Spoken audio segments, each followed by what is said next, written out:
Sylvia, so much. And just a quick note, if we can, keep the microphones muted, then that'll help us reduce distractions. Thank you so much for that really great introduction.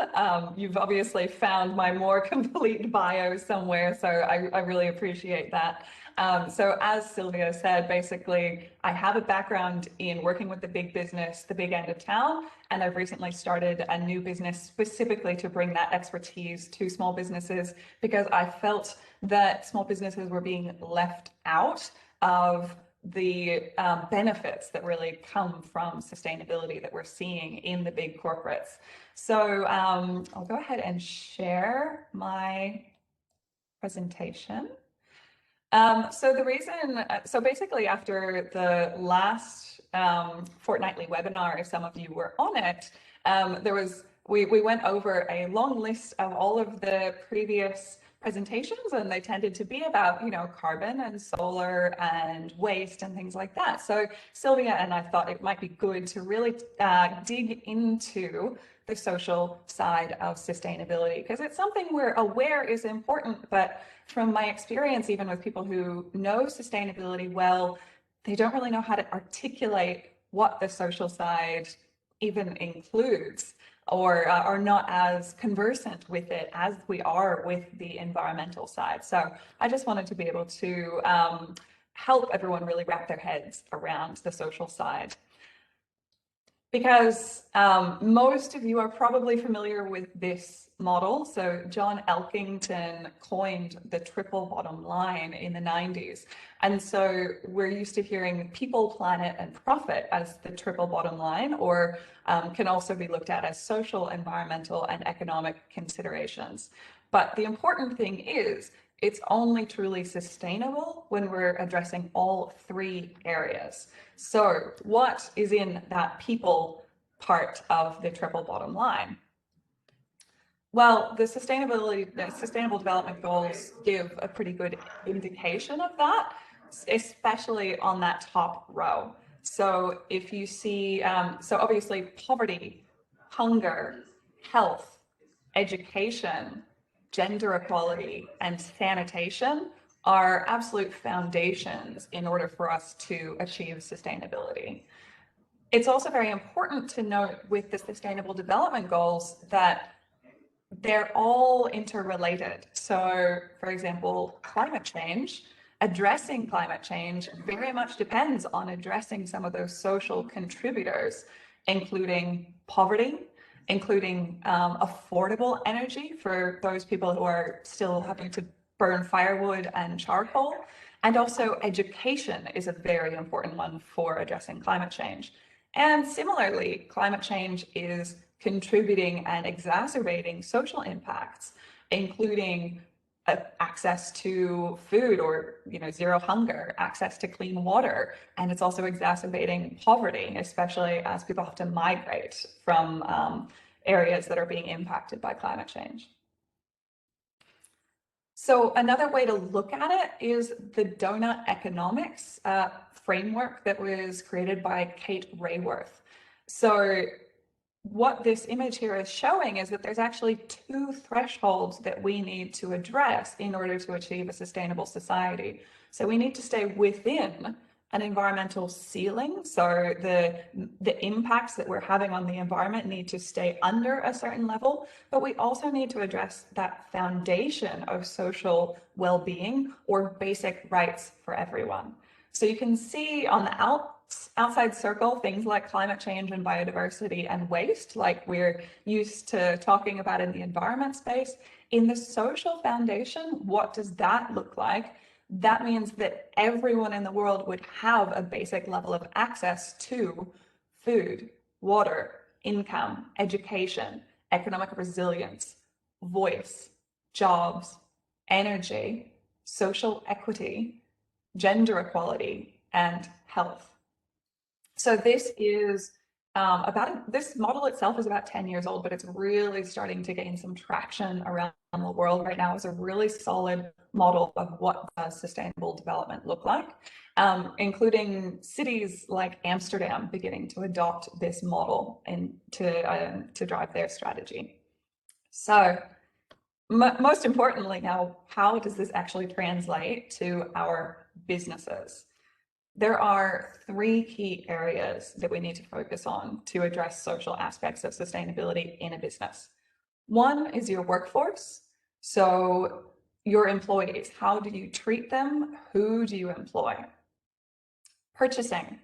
So what are you buying and who do you buy it from? And community. How do you interact with your community? What do you take from them? What do you give back to them? And in each of these three areas, it's also very important to recognize that we have two steps, almost two areas to address. Do less harm, so make sure that you are not harming your workforce, your suppliers and supply chain, or your community. And also to do more good, to progress beyond that basic minimum to how can we give back to our employees, to our suppliers, to our supply chain, and to the community. So I'm going to talk through each of these three areas as the key. This is what social sustainability really looks like in your business. So the first one, workforce.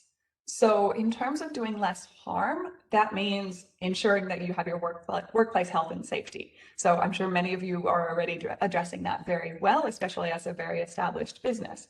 It's also about addressing bullying and harassment, ensuring that that's not happening, ensuring that people are trained to treat each other appropriately.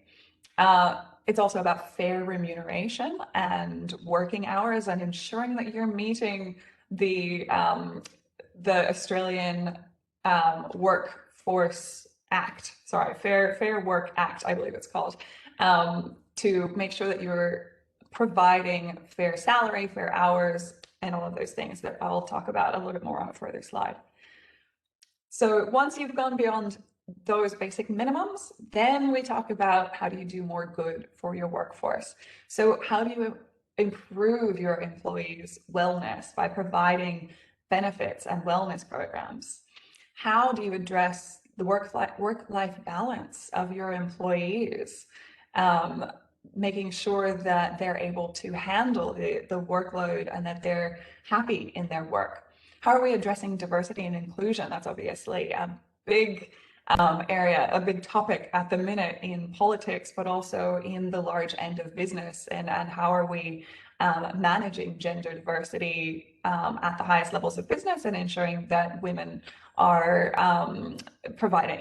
getting the support that they need and being fully respected in the workplace, but also other aspects of diversity. So, for example, Aboriginal and Torres Strait Islander people are increasingly focused of things like reconciliation action plans, ensuring that we're including them in the workforce as well.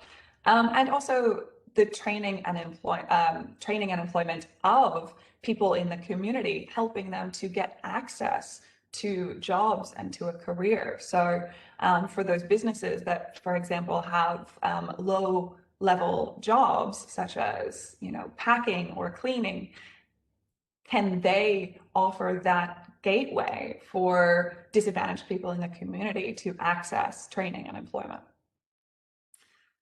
So moving on to the next one, in purchasing, what can you be doing in the purchasing space?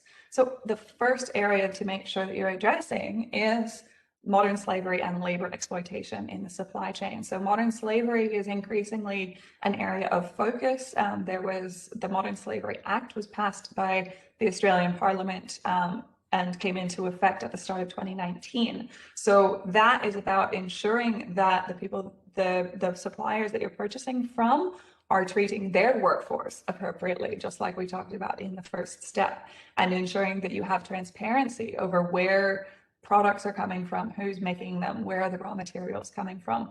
I recognize that can be a very difficult thing for a small business, but it is about just asking the question of suppliers of whether they are meeting the Modern Slavery Act themselves or any certifications that they can provide, such as social audits.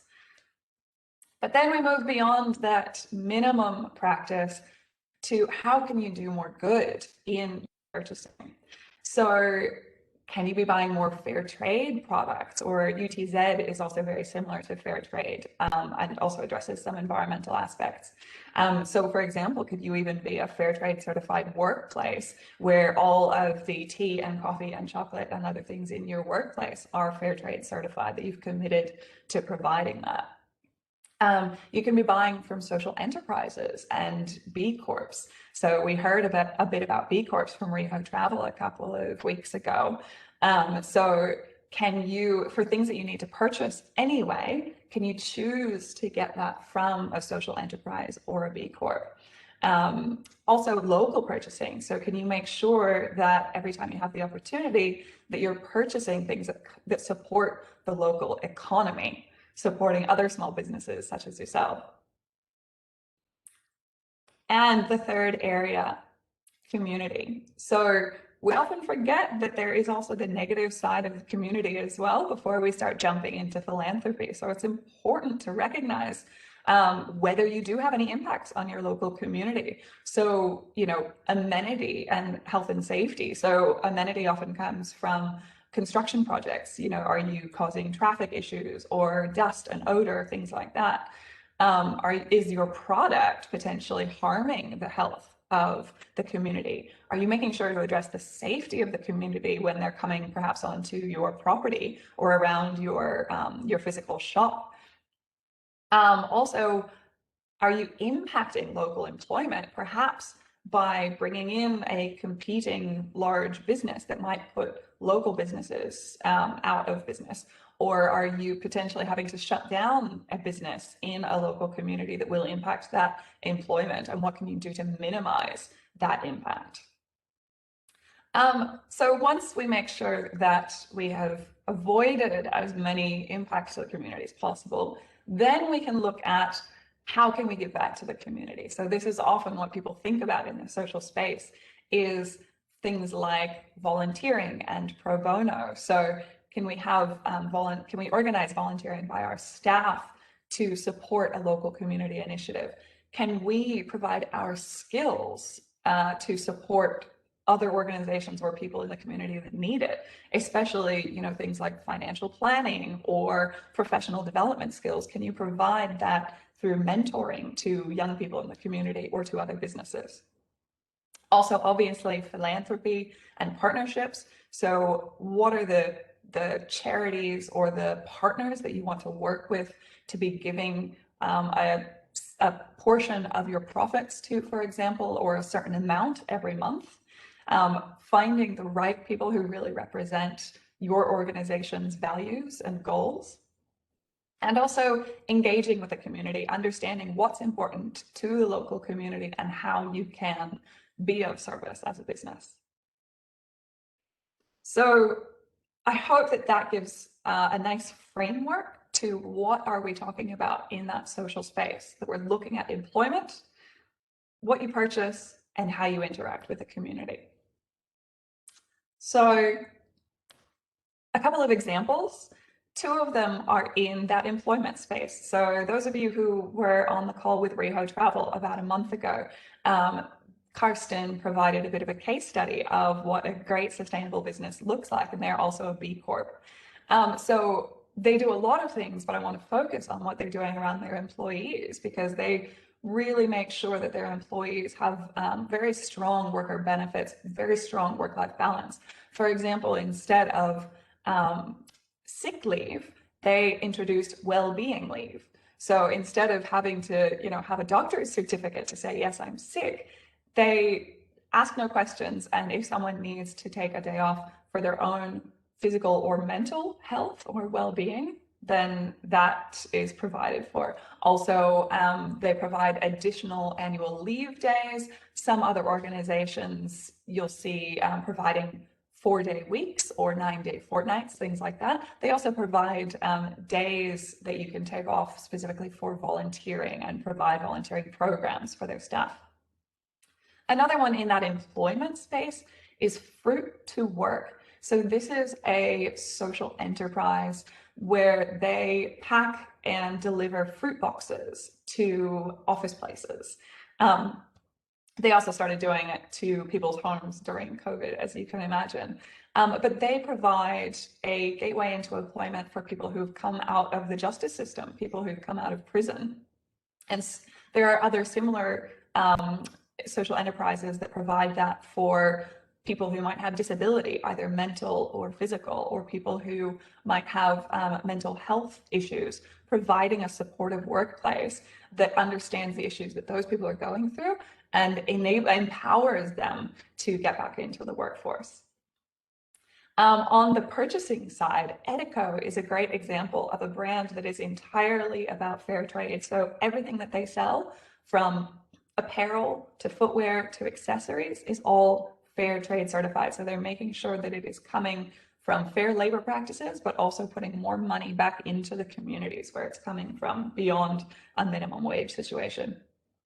And lastly, thank you. So they have great community initiatives where all of their profits go to charities that support safe water, hygiene, and sanitation programs around the world, and food security programs as well. So that's how they give back to the community, is through the money that they're making, and they give that to charities. Now, the important question, so those are all, how you can, just as a values-led business, be doing the right thing. And I do recommend only choosing one of, as you can see with these guys, each of them really focus on one area. So as a small business, that is what I recommend, is focus your efforts. But for those of you who might actually be providing or trying to provide products or services to large businesses or governments, there are actually, and I'll go through this quickly because I recognize that I'm at time. There's actually, I believe it was 78% of ASX 50 companies and 64% of ASX 100 companies have some sort of supplier code of conduct and supplier questionnaire. They set requirements of their suppliers around environmental and social criteria. So that usually includes things like workplace health and safety, equal employment opportunity and anti-discrimination, so diversity and inclusion, human rights and labor practices, so that's how you ensure that your employees have appropriate pay, appropriate benefits, appropriate working hours, community involvement, they will often ask, environment, anti-bribery and corruption, and supply chain management.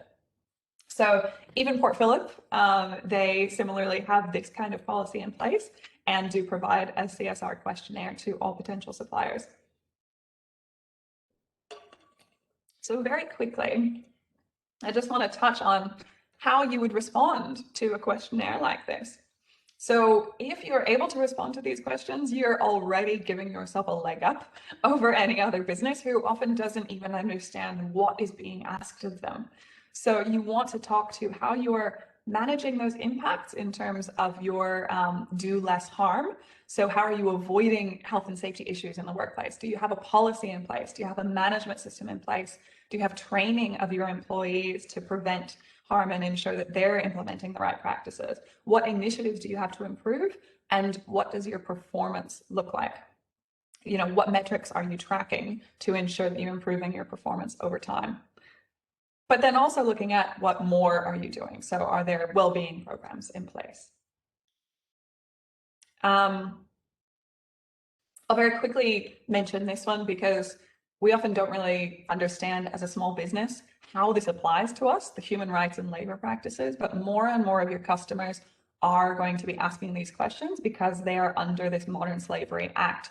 So they're required to look at whether the suppliers that they're purchasing from are addressing labor practices. So there's a couple of standards out there, a couple of frameworks, the International Labor Organization standards, the Fair Labor Association, and the Ethical Trade Initiative. All three of them basically address these same aspects of what do good labor practices look like. So as I mentioned before, fair remuneration. How much are you paying your staff beyond minimum wage, or are you, or hopefully in Australia, well beyond living wage? Working hours, ensuring overtime is voluntary and compensated. Freedom to bargain collectively, i.e. join a union. Regular employment i.e. not expecting all of your staff to be casual instead of permanently employed. Freedom from bullying and harassment, including allowing people to report, having a channel for people to report any incidents, prevention of forced labor and underage or child labor, and providing a grievance mechanism so people can report these things. So all of those things, you as an Australian small business are probably saying, of course, we don't deal with any of those things. But if you can demonstrate that and perhaps even have a policy in place saying this is how we make sure to address those things, that gives you a massive advantage over international businesses, but also showing any potential buyers that you are aware of these topics and that you are addressing them, giving them the confidence. I won't bother going through those. I just quickly want to mention we do have a diagnostic on my website, Small Mighty CSR, that will take you through quickly some of those questions so you can quickly understand how you feel you are performing in areas like community, labor practices, diversity inclusion, worker health and safety, and supply chain. There's also some other great freebies. These are all freebies on my website, smallmightycsr.com, including a checklist that you can also look at that has some social aspects as well as environmental aspects. And you can obviously reach out to me at sarah@smallmightycsr.com as well. So I will quickly stop there so that we can get to some questions. Apologies for going over time. There's always too much to talk about. Yeah, that's fine. Thanks very much, Sarah. It was very interesting and valuable, I think, for businesses to hear about this and try to tailor their business operations accordingly. And as you mentioned, you are here to help, and we're also going to share this presentation on our website and the recording as well. So we have a few minutes left. If people want to ask you any questions, then they can type it in the chat box, and we can do that. I might start with one regarding purchasing. When you mentioned that, obviously, the more sustainable you do purchasing and buy from sustainable sources, but many times businesses, of course, money is a big and how they like to be sustainable and the right thing and purchase from sustainable sources, but sometimes that's more expensive than sources or from other specific countries purchasing.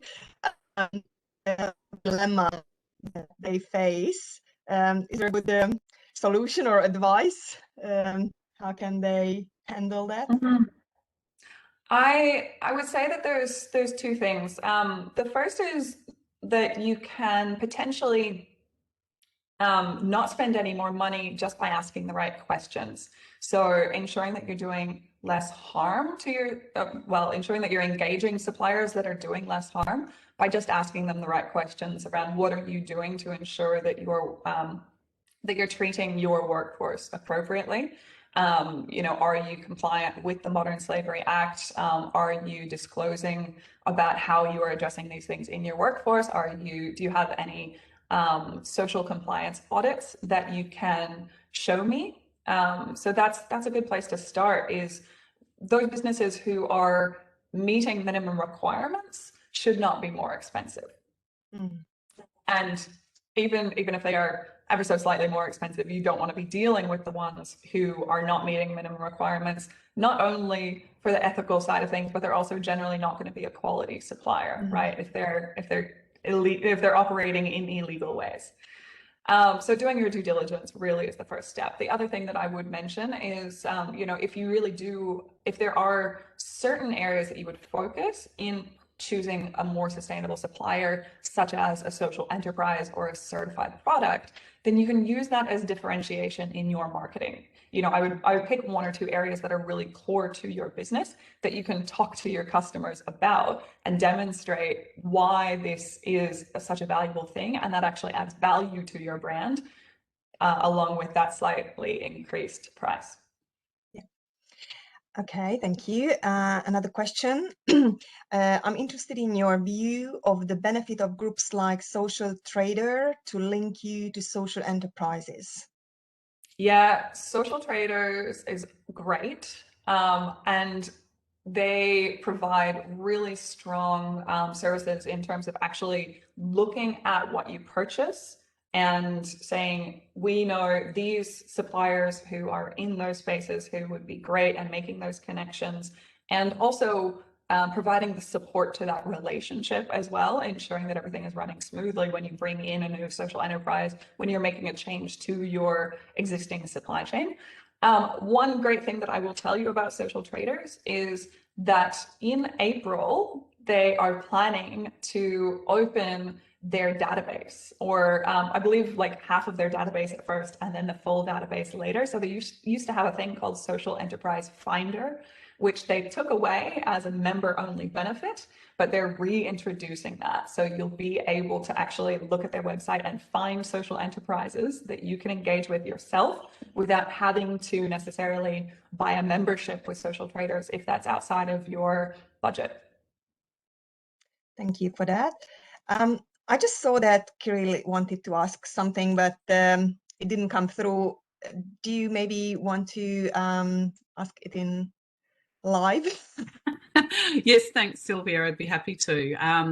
Yeah, hi. I was curious from your experience, what you find the most common barriers are for sort of small to medium-sized businesses to actually engage this in their business. I know finances can be one thing, but I'm from your experience, have you seen that there have been other barriers as well? Absolutely. I would say that time is often even more of a barrier than finance, especially because most small businesses have a lot to wrap their head around to even decide the best course of action. So that tends to be actually the biggest barrier, is the lack of accessible and practical information. So that personally is what I'm trying to address, is to make that be a little bit easier, and to make it be a lot more practical of, okay, step one, do this, step two, do that. But yeah, time is also always going to be difficult for every small business. We all know that we're working overtime, so. Great, thank you. Another one. A compulsory certification for in the future, perhaps something like industries declare or something similar. It's an interesting space because sustainability generally, and especially social sustainability, is different for every business. And there are so many different moving parts, even in that framework that was, those three areas was me trying to simplify, but there was even multiple areas of focus within each. So I don't think that there will be a compulsory certification unless it's about one specific area. So, obviously we're already dealing with health and safety and modern slavery. There might be a next specific area like diversity and inclusion or something like that, given that's very topical at the minute. But I think that there's more likely to be ambitious frameworks, or that's not the word I'm looking for, but the kinds of frameworks that you sign up to set yourself apart. So certifications and standards and initiatives where you say, we are part of this is what we're working toward, or this is what we've achieved, like a B Corp certification. I think that that's more likely than a compulsory one. Mm-hmm. Great. Thanks for that, Sarah. I think I will stop here because we already ran out of time, but I thought that I'll leave it a bit longer so people can ask questions. And as I mentioned, the recording and the slides will be up on the Facebook site and website, so you can revisit them. And of course, Sarah is happy to answer any questions directly if you reach out. Sorry. Thanks very much again, Sara, for this morning's presentation. And thanks everyone for your attention. And please look out for our next webinar very soon. Thank you. Have a good day, everyone. Thank you. Thank you.